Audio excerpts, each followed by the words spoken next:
Valerio Baldovin, un 3-0 che ha dimostrato comunque che Verona è una squadra che può puntare in alto, Padova non è riuscita a tenergli testa. Sì, direi che hai centrato un po' la situazione. Oggi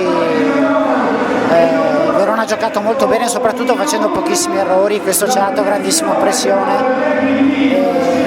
Non siamo mai riusciti a fare bene a muro difesa, che normalmente di solito insomma, è uno dei nostri punti dove di solito siamo abbastanza sicuri, però contro di loro oggi era difficile, in particolare quando ricevevano la palla positiva era onestamente difficile riuscire a contenerla. Prossima sfida contro Sora, a questo punto diventa uno scontro diretto, diciamo. In questo caso si guarda la classifica, durante la stagione non si guarda, questa sarà l'ultima gara per vedere chi concluderà al terzultimo posto. Come bisogna viverla e affrontarla? Ma io credo che chiaramente la posta in palio è quella che hai detto tu, però è comunque importante chiudere bene il campionato